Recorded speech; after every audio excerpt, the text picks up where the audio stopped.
Good afternoon, everyone. Thanks for joining us. We're going to give it a couple minutes to fill the room here.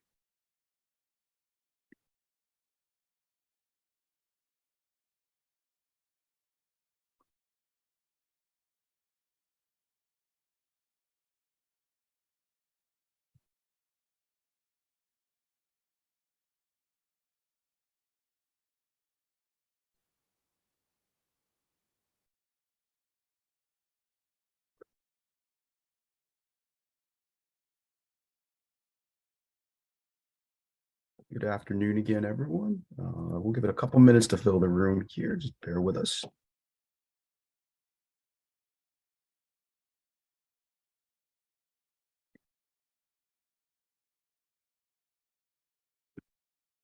We'll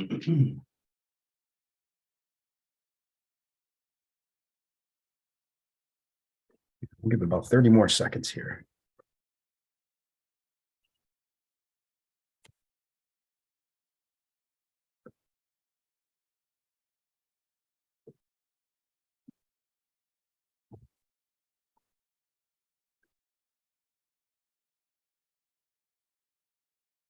Good afternoon, everyone. Thank you again for joining us for our weekly Wednesday webinar series.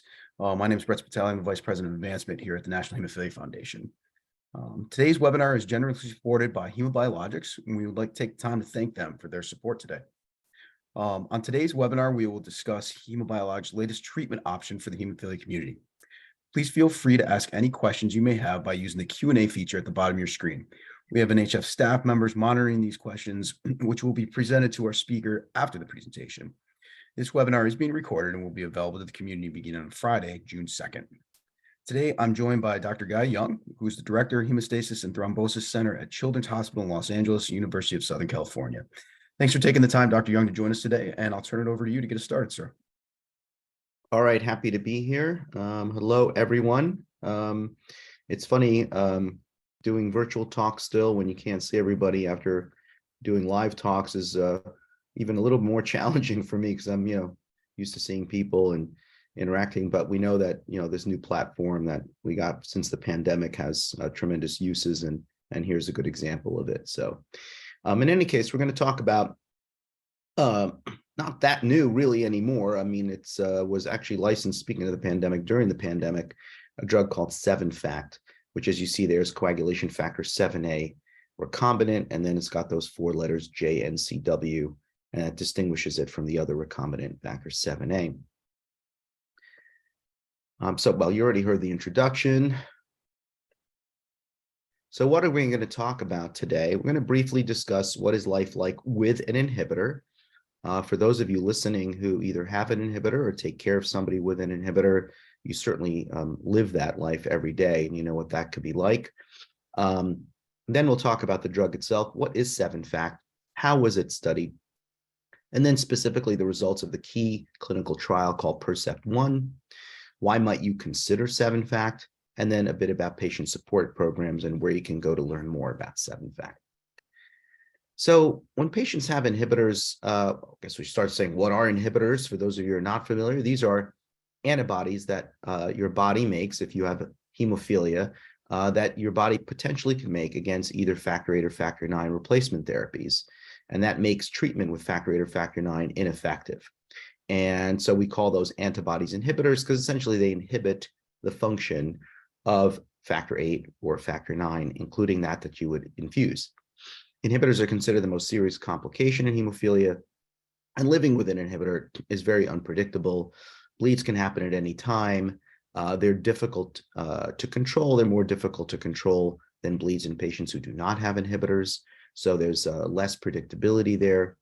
And someone with inhibitors can experience, or people with inhibitors do experience, more severe joint disease and disability.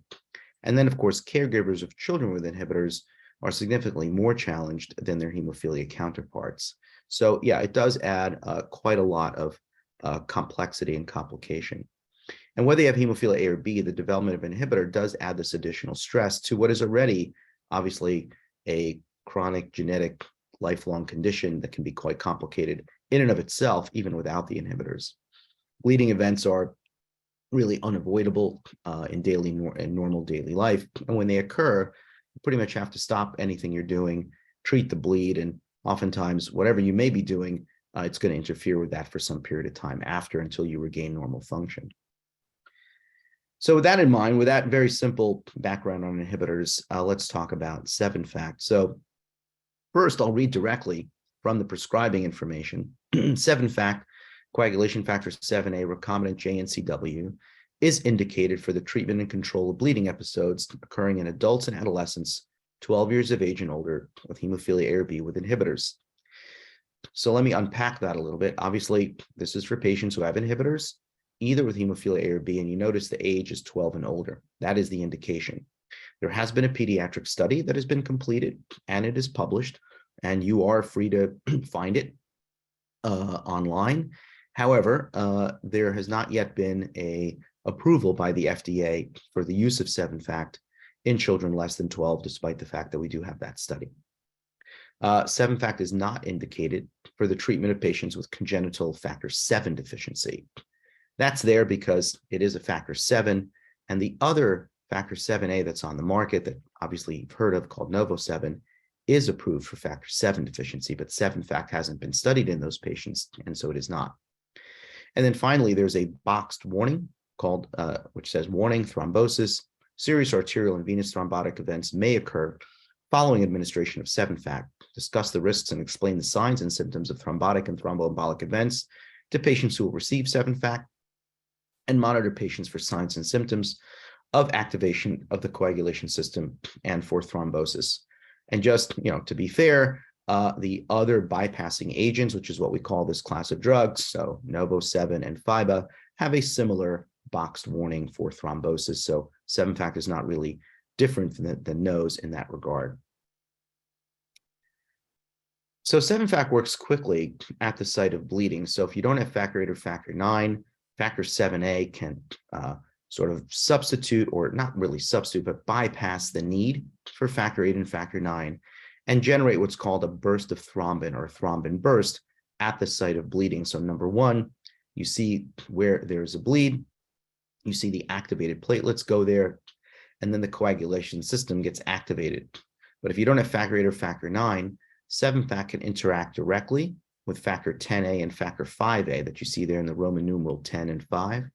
And that can generate a thrombin burst, which can convert fibrinogen to fibrin and make a clot. So that's how 7-FACT works.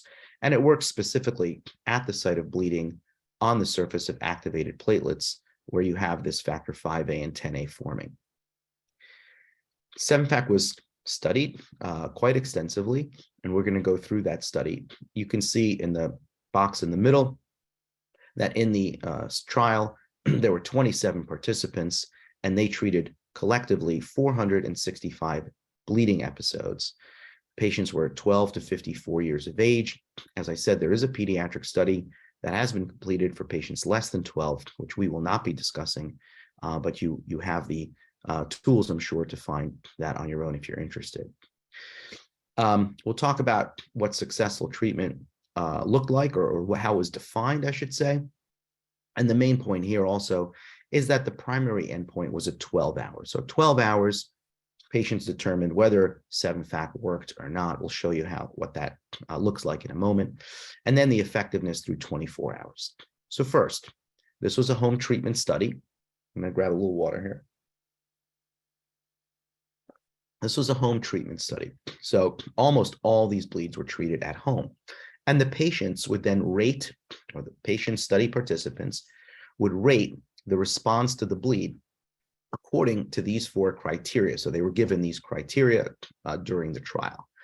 They could rate their treatment criteria as excellent if they had full relief of pain and cessation of the objective signs of bleeding, swelling, tenderness, and decreased range of motion, and no additional 7-FACT was needed. Essentially, the bleed stopped, and that would be considered excellent. The next level you see is good. That meant the symptoms of the bleeding largely resolved, or reduced, I should say, but didn't completely disappear. Symptoms had improved enough, though, not to require more infusions of 7-FACT. Both of those ratings by a patient or caregiver at home would say that that therapeutic response was considered for the trial satisfactory.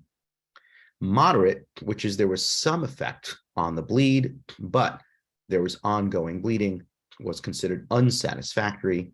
None, of course, meant no noticeable effect of the treatment, and that, of course, was unsatisfactory. So that's one of the criteria that was used to determine if 7-FACT worked.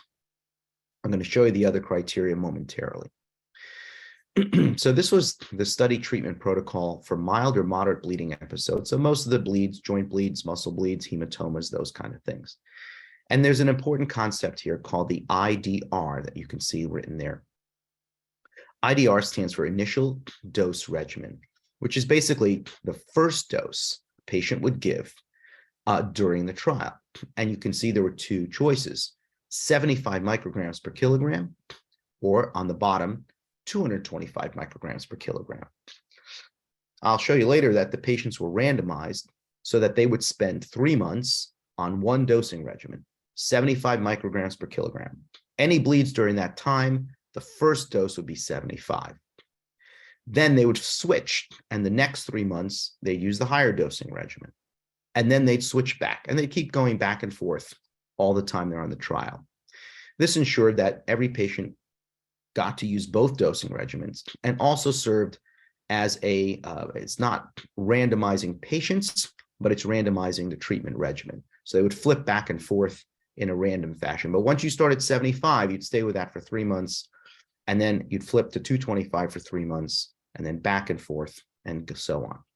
If you got the 75 microgram per kilogram IDR, you were allowed, and you would choose if you wanted to give an additional dose, same dose, 75 micrograms per kilogram, as you see in the top row there, at hour 3.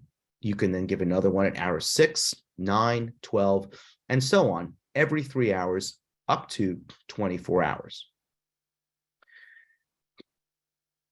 Here's the ratings. I mentioned there were 4. First was the patient rating. The subject assessment had to be excellent or good at the 12-hour mark. Remember, the box there for 12 is that's the primary endpoint. In addition, no further 7-FACT infusions could be given through 24 hours. So you couldn't say, this looks great, and then give a dose at 18 hours. That would then be considered a treatment failure. Also, of course, no other hemostatic agent, so you couldn't give Novo-7 or fiber or anything else at any point during the bleeding episode, and no increase in pain through 24 hours. A bleed was considered satisfactorily treated if all 4 of those criteria, the subject saying was excellent or good, no more 7-FACT, no other drugs, and no increase in pain through 24 hours. And that rating was done at the 12-hour mark.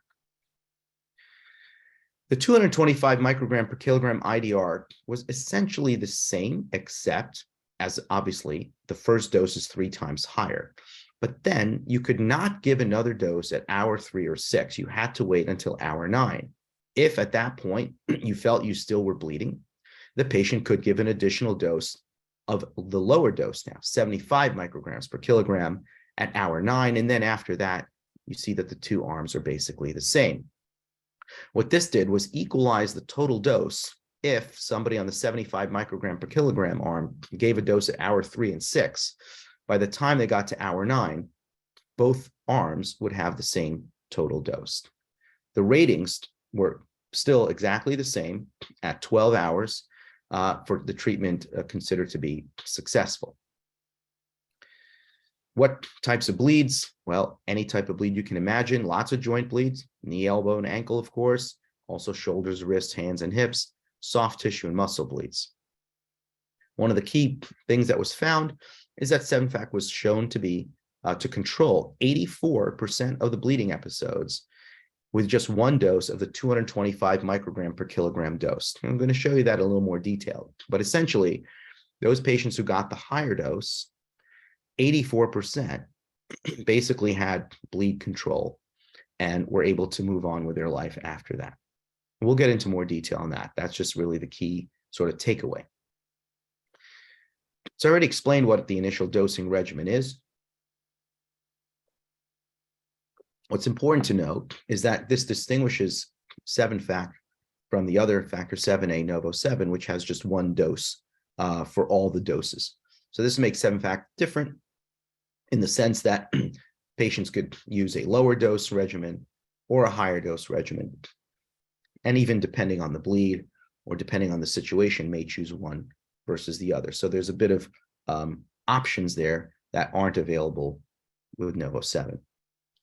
So let's dive a little bit more deeply into the results. So now we're going to look at the results for all the bleeds treated with the 75 microgram per kilogram IDR. And remember, all the patients treated with this dose, and of course, all the patients also treated with the 225 as they were going back and forth. At 3 hours, 29% felt that the one dose made their bleed stop. So they had one dose and they met all the treatment satisfactory points. So of course, that's not very high, but that's interestingly similar. In fact, not just similar. If you look back at the NovoSeven study from, I think it's actually 1998, I can't believe it's 25 years ago. At this time point, the bleed resolution was also 29%. So at these types of doses, the SevenFACT dose of 75 and the typical NovoSeven dose, that's the response rate you get at 3 hours. By 12 hours, you see that had jumped to 82%. So the lower IDR was mostly effective once you get to the 12-hour mark. For the 225, a couple of important points. One is we already mentioned that 84% of the bleeds did resolve with one single dose of the 225. When we take it out to the primary endpoint, 12 hours, it was 91% had bleed resolution. But remember that by 9 hours, patients could not have given another dose. So that means at the 9-hour mark, that reflects one single dose of SevenFACT. So with 84% resolution. Now, in the box on the bottom, 84% of the bleeding episodes actually resolved by 3 hours. Now, the patients were not told to rate bleed resolution at 3 hours for this dose, but they had a home diary, and even though they didn't per se follow the instructions, we still had that data collected. And so really these patients who had their bleeds resolved by 9 hours, probably mostly it's these same patients that even by 3 hours, they said their bleed had resolved. So you had pretty quick bleed resolution with a higher dose. And even if we just resort to the 9-hour mark, that meant that only a single dose of SevenFACT was needed at the 225 IDR. Out to 24 hours, you can see virtually all of them is 99.5%. So let's take a look at the patients who are on the trial. Mostly hemophilia A, not surprising because hemophilia A is more common, and inhibitors to hemophilia A are much more common than hemophilia B. Most of the patients had severe hemophilia. Again, those are the patients more likely to have inhibitors. On the bottom, it tells you the inhibitor status. 14 patients had high titer inhibitors. 11 had what's called lower titer inhibitors, less than 5, but what's called an anamnestic response to factor, which means that as soon as they would give any factor, their titer would rise to more than 5, so they could not use factor replacement therapy. And 2 had titers less than 5. They were low titer, but they were refractory to increased factor dosing. So the bottom line is the 27 patients here, none of them could use factor replacement therapy to treat their bleeds. If they could, then they wouldn't have been on the trial. So let's take a look at the bleed resolution at 24 hours for both doses, just looking at things a little bit of a different way. And I didn't show you this for the lower IDR yet. So for the 225 IDR, 99.5% of the bleeds resolved. For the 75, 96.7% of the bleeds resolved by 24 hours. That might look a little different to you, but statistically, that's not really different. They're both obviously highly effective at getting bleeds resolved, definitely by 24 hours. Only one of these patients, only one of the 465 bleeds had, rebled, because we always worry about rebleeding. So this means that these bleeds resolved and essentially none of them, well, one of them out of almost 500, so 0.2%, rebled. So very, very low rebleeding rate. Let's jump and talk about severe bleeding episodes. So these were really defined by the patient at home who would say, well, this to me is a severe bleeding episode. So there wasn't, really hard criteria for what defined a severe bleeding episode. So this would be patient defined. Now, if a patient said they had a severe bleeding episode, they would not use the dose that they were randomized to, like if it was 75, they wouldn't use 75. If it was 225, they would use the initial dose of 225. But notice on the line that the follow-up doses are a little bit different. The dose is the same, 75 micrograms per kilogram, but notice for severe bleed, you would give the next dose at hour 6. You wouldn't wait till hour 9. And then you'd give repeated doses every 2 hours, as you can see on that line there, 6, 8, 10, 12, so on, not every 3 hours. So that's how severe bleeding episodes are treated. You automatically gave the 225 IDR dose, and then if needed, you could give additional doses. It was your call, the patient's decision or the caregiver's decision, starting at hour 6 with the lower dose, 75 micrograms per kilogram, every 2 hours until there was improvement. So there were only 3 severe bleeding episodes. So out of all those 468 total bleeds, only 3 were severe. So we have to take all of this with a grain of salt because the number is very small. One patient had a traumatic intramuscular bleeding episode. He gave 1 dose of the 225 as instructed, and his bleed stopped. He didn't give any additional doses. The second patient had a spontaneous renal hemorrhage. So he had blood in his urines, is what I take from that. And he got 5 total doses, 1 at the 225 dose when he started to treat, and then 4 additional doses, which you can see were at hour 6, 8, 10, and 12. The third patient had a spontaneous hip bleeding episode that he deemed to be severe. He got the 225 dose, and then he got an additional dose at hour 6 and 12. So he skipped the hour 8 and 10 dose. That's why it says protocol deviation. He didn't follow the protocol. It's not terrible big deal, but in this particular situation, but that's why it says protocol deviation. The one thing that could be taken from these 3 bleeding episodes, and again, it's only 3, so take it with a grain of salt, is that all 3 of these bleeding episodes did achieve hemostasis by 12 hours. One of them with 1 dose, one with 5, and one with 3. Let's take a look at some safety information. This is taken directly from the prescribing information, and I'm going to mostly just read it to you. So what is the most important information I should know about SevenFACT? The most serious possible side effect of SevenFACT is abnormal clotting, so thrombosis, including blockage of blood vessels, which includes stroke, blockage of the main blood vessel to the lung, which would be a pulmonary embolism, and deep vein blood clots. You should know the signs of abnormal clotting and seek medical help immediately if they occur. Signs of clotting in places other than your site of bleeding can include new onset of swelling in the pain and limbs, swelling and pain, in the limbs, new onset of chest pain, shortness of breath, loss of sensation or motor power, altered consciousness or speech. So that's basically the signs and symptoms of a deep vein thrombosis, a pulmonary embolism, and a stroke. Again, this is quite similar to what you would read if you pulled up the package insert or the prescribing information for Novo 7 and 5. What is SevenFACT? It's an injectable medicine used for the treatment and control of bleeding episodes occurring in adults and adolescents 12 years of age and older with hemophilia A or B with inhibitors. Injecting medicines requires special training. Do not attempt to self-infuse unless you've been taught how by your healthcare provider. Now, you might be laughing a little bit because you've all probably done this, if not dozens of times for the younger ones, probably hundreds of times, if not thousands of times, but, it has to be said there. This last part I'm going to talk about a little bit more. You should not use SevenFACT if you are allergic to rabbits. I know that sounds really strange. I will explain it to you in a moment. Or if you have known allergies to SevenFACT or any of its components, seek immediate medical help if you experience hives, itching, rash, difficulty breathing with cough or wheezing, swelling around the mouth and throat, tightness of the chest, dizziness or fainting, or low blood pressure after taking SevenFACT. Those are all signs of something called anaphylaxis, which is a severe allergic reaction.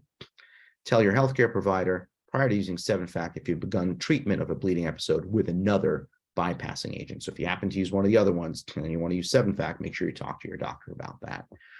What's the deal with the rabbit allergy? So SevenFACT is produced in a rather unique way. There's only 1, maybe 2 other drugs. I know of 1 other for sure that is produced the same way. So SevenFACT is actually produced in what are called transgenic rabbits or transgenic animals, happens to be rabbits. What that means is that the gene for SevenFACT is a protein. So you can put the gene into the rabbits and the rabbits actually will produce SevenFACT in their milk. And then the rabbits get milked. And trust me, I actually have been to the farm where these rabbits live. and where and I've seen them getting milked. It's quite an interesting process. Everything is done in a very sterile chamber. When I say I've seen it, I saw it through a glass divider. We were not allowed into the space where the rabbits are and where the technicians work. So it was like a corridor that was sort of outside, if you will, surrounded by glass. And why might you do that? Like, oh, that's a weird way to make proteins. Actually, it could be a very efficient way to make proteins. Animals express proteins in their milk, obviously to feed their young. In this case, you can put the gene for 7-FACT in the rabbit. The rabbits will express 7-FACT in the milk. You can collect the milk.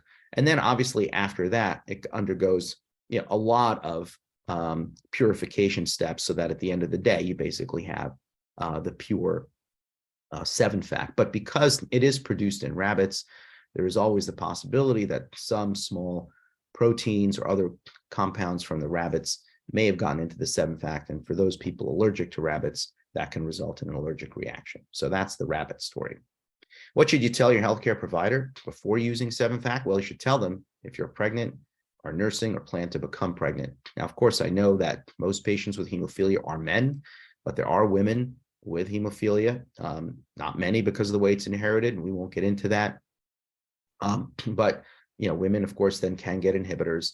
And so 7-FACT was only studied in men, wasn't studied in anybody who was pregnant. And so that's why that's something you'd have to tell your healthcare provider. They can then determine how important it might be to use 7-FACT. So obviously that'd be an extremely rare circumstance, but it's in there and I have to tell you that. More importantly is you should tell your healthcare provider if you had prior blood clots or heart disease or heart failure, abnormal heart rhythms, prior pulmonary clots or pulmonary embolism or heart surgery, or if you have or had any other medical conditions. So of course, this is getting at the risk for thrombosis. So people who've got heart disease, they may be at more risk for thrombosis, and therefore your doctor should know that. Now, most likely, many of you have had the same hemophilia team for a long time, but if you move to another place, for example, or if you do get a new doctor, sometimes, doctors do retire once in a while, make sure to let your new doctor know if you had any of those conditions prior to using 7-FACT. Again, the possible side effects are headache. Actually, we didn't go through this before. The most common adverse events, and I'll show you the percentage that was in the trial, are headache, dizziness, infusion site discomfort, infusion site hematoma, and infusion-related reaction and fever. So you see mostly things related to the infusion. Again, seek immediate medical help if you have signs of blood clot or an allergic reaction. So sorry to read through that very explicitly, but I did need to do that for you. You can, of course, report suspected adverse reactions or any product complaints to HEMA Biologics. There's a phone number. We'll show you some other ways to get in touch with them soon. You can also report suspected adverse reactions directly to the FDA without reporting it to the company or even your doctor. There's something called MedWatch. Anybody has access to that. You see the website and the phone number, and you can report any adverse reaction, frankly, to any medication there. So back to 7-FACT. I mentioned the purification. I mentioned it's made in rabbits. So you get the milk of the rabbits, and then it goes through this multiple purification, including these viral inactivation steps. I mean, it is a recombinant product, so it doesn't come from human plasma or human blood. It doesn't come from rabbit blood either, by the way, in case you're wondering. It comes from the milk. And essentially, I won't read through all these, but it goes through multiple steps of purification. So what did we see in the trial in terms of safety profile? We've given you a lot of the possibilities that we have to report. What was seen in the trial is mostly adverse reactions related to the infusion. So you see 4 infusion site discomfort, 2 infusion site bruising, 1 infusion-related reaction. So that's 7 of the events listed there. There were 2 events of dizziness, 1 headache, and 1 increased body temperature or fever. Now, importantly, in the orange box, there was no neutralizing inhibitors or antibodies to 7-FACT. I mean, that rarely occurs with bypassing agents, but it's a possibility. So we didn't see that in the trial. There were no allergic reactions in the trial. So again, 465 bleeding episodes in 27 patients. It doesn't mean it can't happen to somebody, but it does say that in the trial, we didn't see that. And as much as I've talked about thrombosis and the potential risk, no thromboembolic events occurred in the trial for those 27 patients. Again, on the bottom, it talks about the most important information you should know. I've already gone over that, so I'm not going to read that again, and understanding the signs of abnormal blood clotting. So let's take a look at the convenience and how it's used. So 7-FACT can be infused. So it obviously is still intravenous. So it's not subcutaneous, it's intravenous, like the other bypassing agents. But 7-FACT can be infused in 2 minutes or less. Once it's reconstituted, it is stable up to 4 hours. So that's a situation where if you constitute it because you need to treat and then you can't find a vein, you do have a few hours to either go to a medical facility or get some help from friends, family members, if possible, to do the infusion. Beyond 4 hours, it should not be used, and then you should just open another package. It's easy to store, so it can be stored at room temperature between 36 to 86 degrees Fahrenheit. We're in the summertime now, so you should not store it in, let's say, a garage that gets exceptionally hot. So store it in your house, where most likely you're keeping the temperature, I'm sure, below 86. It would be very uncomfortable if you didn't use your AC, if you live in those parts of the country that need that in the summer. And then after reconstitution, 7-FACT should be stored at room temperature. So once you take it out and you mix it, it needs to stay at room temperature.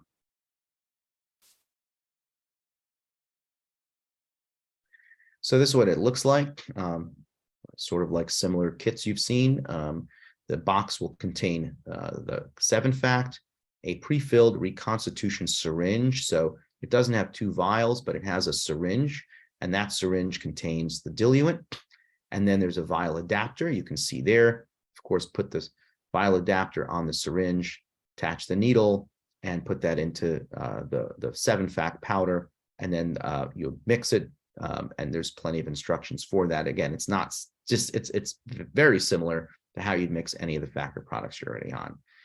The pharmacy can provide an infusion syringe and other supplies as needed. So this, you'd need a butterfly needle or something like that.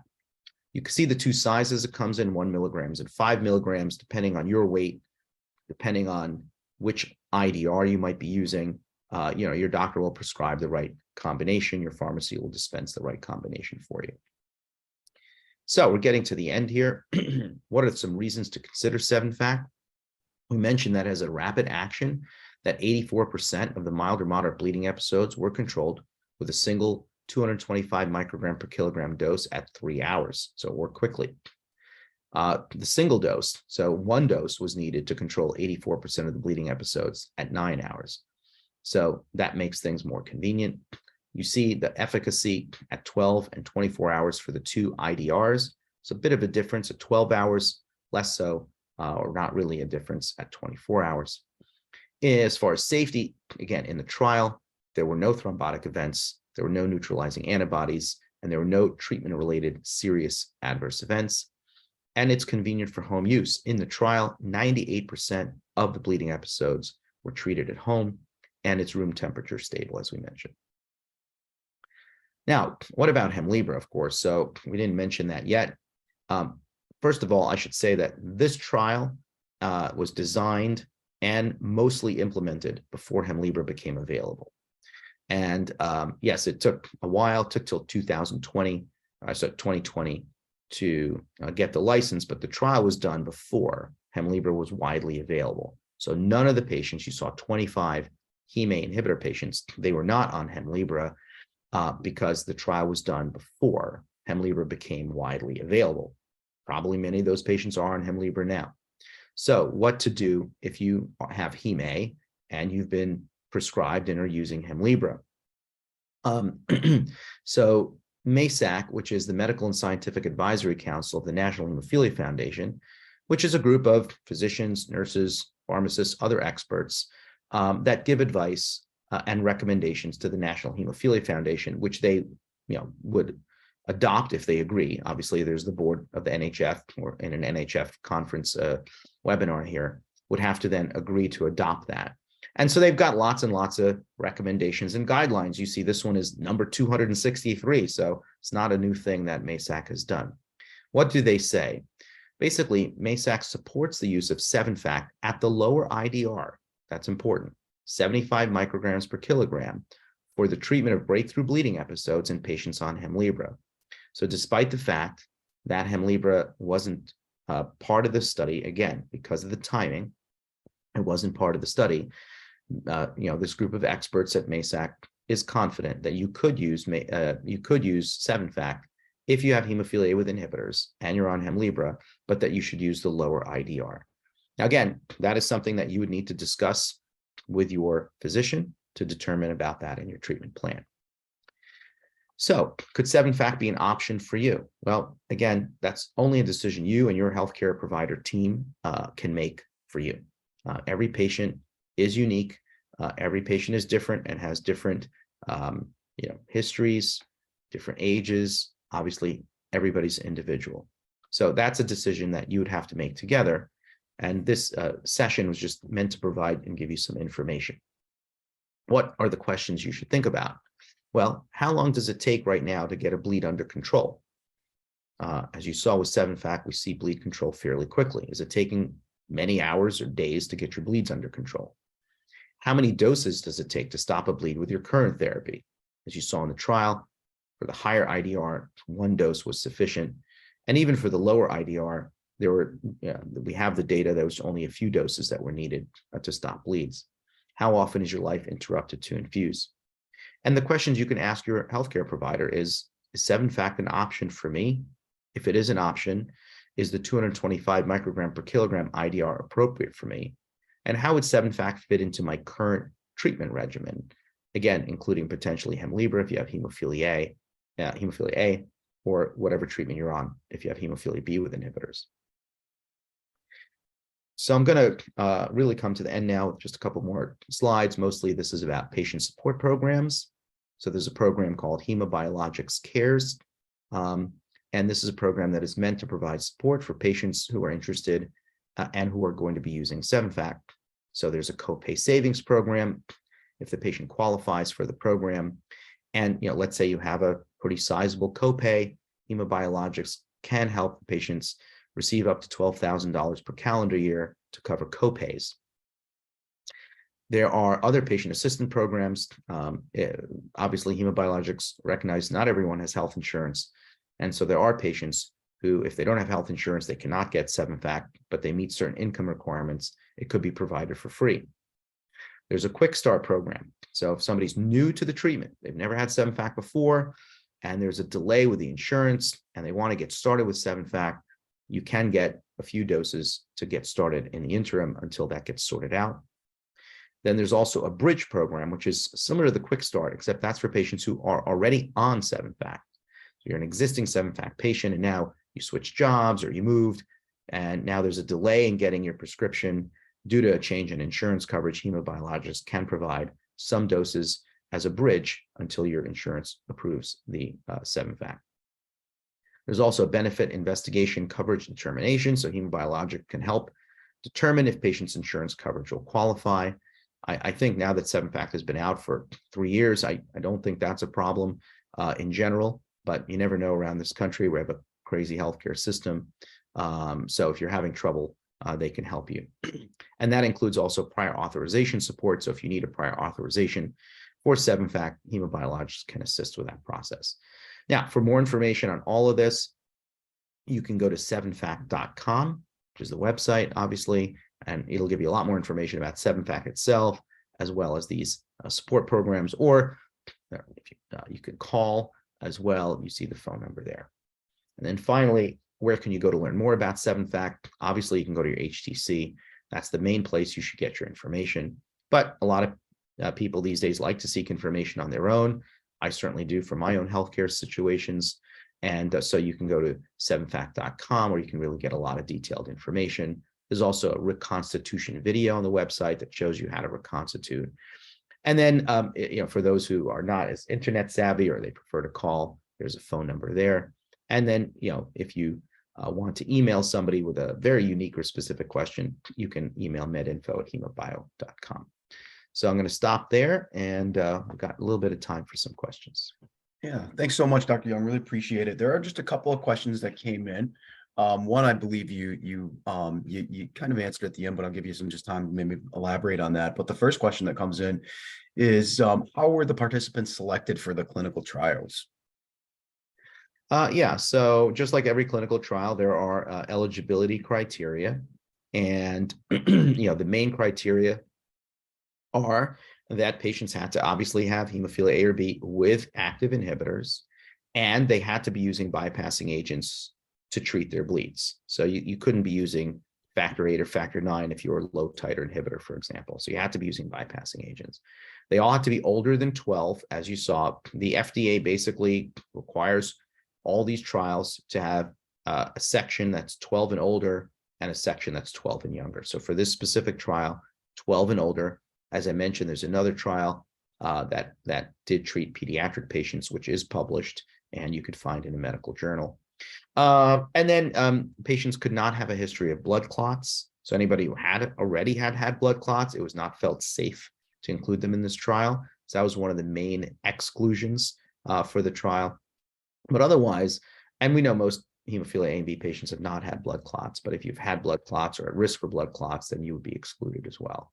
But otherwise, yeah, 12 and older, Hema or B with inhibitors, using bypassing agents, and not at risk for blood clots. That's really the key eligibility criteria. Okay, great. And another question that came in, and again, you addressed this very well at the towards the end of the slide show, but I'll ask it just in case you want to add anything to it, Dr. Young. But they asked if I want to use SevenFACT, and if I want to use the medication, will it be covered by my insurance? Well, the short answer is, you can find out if your doctor puts a prescription in. That's the only way to find out for sure. Now, having said that, I have used SevenFACT in patients, and I've not had any trouble getting it through insurance. I mean, if you basically meet the criteria of the study, like we talked about, if you have hemophilia A or B with an inhibitor, and you're older than 12, then there should be no reason why your insurance wouldn't cover it. So I'd expect that you would not have a problem, especially it's been out for 3 years, as I said. So sometimes when drugs first get licensed, we mentioned Hemlibra earlier. When Hemlibra first got licensed, there were some challenges in getting it initially, but that's more of a insurance logistics thing that takes some time to work its way through, typically in a few months. So no, there should be no issues if you meet the criteria in the prescribing information, right? Hema or B with inhibitors, and older than 12. Great. And then there's a question that I'm going to try to decipher this. I'm not too sure here, but there's a question in the Q&A that came in. It said, is there any difference between Hemlibra and NovoFact? I'm not sure if you can see that question in the Q&A. Yeah, I do. I can see it. Yeah. All right, great. So Hemlibra, first of all, is okay. Let's start with the basics. Hemlibra is for prevention of bleeding. SevenFACT is for treatment of bleeding, right? So that's a big key difference. Hemlibra is the other difference. Hemlibra is subcutaneous. So Hemlibra is a subcutaneous medication, which essentially functions like factor 8. It's not factor 8, but it functions like factor 8. It is given subcutaneously on a regular schedule with the goal of reducing and or preventing bleeds. SevenFACT is an intravenous medicine that is given to treat bleeds when they happen.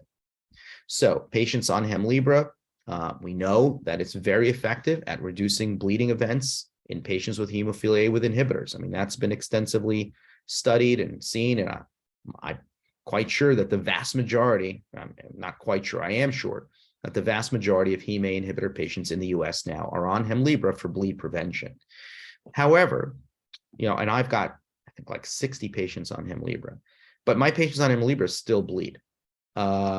They definitely bleed less than they did before. There's no question about that.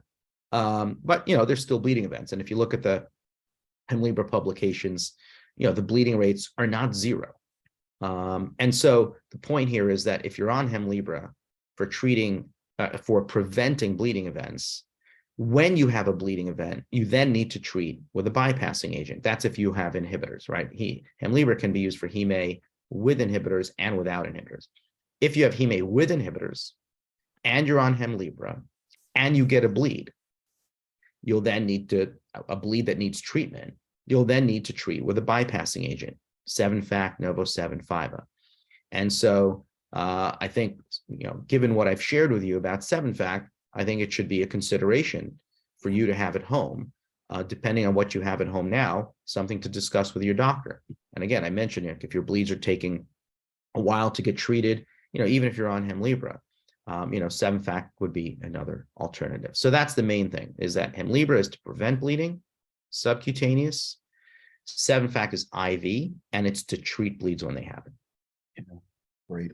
Thanks, Dr. Young. There's another question that came in through the Q&A. I think it's from the same individual or similar or along the lines of what you had just answered. I believe you just answered this, but is there anything else that you wanted to add to that? The question is, I'm a patient with severe hemophilia A without inhibitors. Is there Hemlibra use? Yeah, if you don't have inhibitors, then 7-FACT is not a medication that you would use. Let's say that simply. Great. Great. All right. Well, we don't have any other questions that came in. Dr. Young, I just want to take a minute to say thank you for joining us this afternoon. I know everyone's time is valuable here, and you're a busy man, so we appreciate you taking the time.